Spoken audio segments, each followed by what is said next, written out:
Good afternoon, gardening friends. It's now Monday early afternoon, and I'm off the tripod because I wanted to try and sort of assess what I've got here. Here's the plan. I said I was going to soldier on.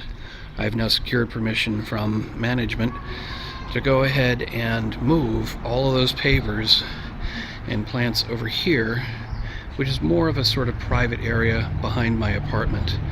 Okay, the wall doesn't look all that great and everything, but you can see we've got plants already in here, mostly trees, and some of them I think are, I guess what you'd call volunteers. They drop off the tree and they start growing, or they were planted before and they've come back. Some plants have root systems that even though the plant looks like it's died, it's still kind of brooding underground and ready to go when it gets enough rain. And we've had El Nino, not a heavy El Nino, but we've had more rain. Actually, we're getting kind of normal rain in the middle of a drought, so I guess you'd call that El Nino. But anyway, so I've been trying to figure out kind of how to lay things out, where to put the pavers, if I'm going to bring them all over here and leave some behind, or if I'm going to bring them all over here. So the next thing I got to do, I've kind of looked at maybe how to lay it out.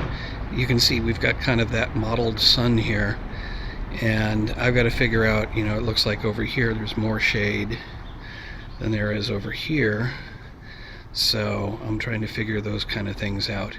I think what I'm going to do is some sun tracking today, and with a few pictures I can try and come up with somewhat of a plan.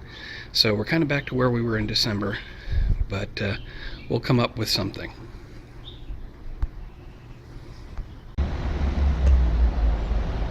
Good afternoon, gardening friends. Well, I said I would soldier on, and I have. It's Friday, and now you can see what the new garden kind of looks like. I've basically taken the idea of placing so many of those pavers randomly, although along the back wall you can kind of see I've got them lined up, but they're more random. They're getting much better sun than they were getting before, although I did some sun tracking.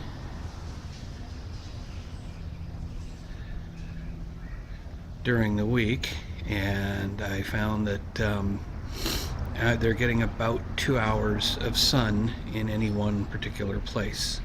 Now I also know, as that's my bedroom slash office window there, that during the summer I'm going to get quite a bit of sun over there, which means there's probably going to be quite a bit of sun along here. Now I do have to apologize, I'm on tripod, but I'm using it more as a stabilizing rig. This video though may be shaky as opposed to the the still sort of positioning that I usually use. But I wanted to be able to see the whole garden and really kind of get an idea what things look like. So that's where we are. Also should point out, let's see, we've got the one of the snapdragons over there. I've got the purple orchid tree is now sitting there. I've got that one little experimental piece in the purple pot there. I transplanted some more nasturtiums finally. Oh, here comes the wind and the leaves dropping. But I transplanted some nasturtiums there. I've got the I forget what you call it right now. Not calendula, but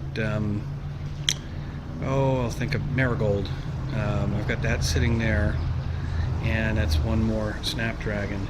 Now I still have a few stones that I can actually populate. I haven't figured out everything yet, but it's a good start, and it's got me feeling a little bit better. And now, with the camera in its old position, you can see what the shade garden looks like. And ironically, while I was moving things in the last few days, I noticed the sun is starting to work its way over to the shade garden. So it's kind of ironic. I get everything out of the shade garden because it wasn't getting any sun, and just as I do that, the sun starts to appear. It's probably about 2 o'clock right now, and it's probably going to be about 4:30 when the sun just pops out for a little bit. Let me actually kind of pan over and give you an idea. You can see some sun that's actually working its way in there in a mottled fashion, but as I swing back here, whoops, you can see that's what's left of the garden. I haven't figured out where to put those 5 stones yet, so I just left the weed catcher there just to have something sitting on top of them. I'll figure out exactly what I'm going to do with the rest of it. And there was one other thing is, just tell you a quick little story. I came out yesterday and I saw one of the cats that lives here. It doesn't really belong to anybody, but everybody kind of takes care of him. Kind of like what I had in my old apartment building. His name is Cookers, and I saw him in the hallway off to the left there, and so I just called him over and said hi to him for a little bit, and then he got bored and walked off. And where did he walk off? He walked off right through the garden. So it kind of made me think for a second. I've actually seen him rubbing his nose up against plants. I guess it's something he just likes to do. He likes that feeling. So maybe he's the one that came in, got curious about a new plant, rubbed up against it, maybe grabbed it and dragged it off somewhere. It could have been the cat. Well, folks, it's been a crazy week. It's the end of the day on Monday, and I'm just finally getting to wrapping up the video. And this afternoon, we just had some weird weather. It kind of went from sunny. I went out for a walk earlier in the day. It was nice and sunny, a little cool, a little windy. And all of a sudden, we've got rain and thunderstorms, and I figured I'd get a shot here where I can actually see where the water is coming down in this part of the garden. The rest of it seems mostly unaffected. So this is about the only real place where the water is going to collect and cause a problem. So this is what I need to avoid on this. Meanwhile, over the weekend, I was celebrating my niece's 7th birthday with her, and I decided the picture of the week would be me asking her, what's your favorite flower at your house? Because we were over there visiting, and this is what she showed me. And later she, I asked her about the roses, and she said, no, they're dead. I looked at them, they're not dead. It's just the flowers that are dying. The plant is okay. So that's pretty much it for the week. This is the Budget Gardener wrapping up, saying may your thumb be green.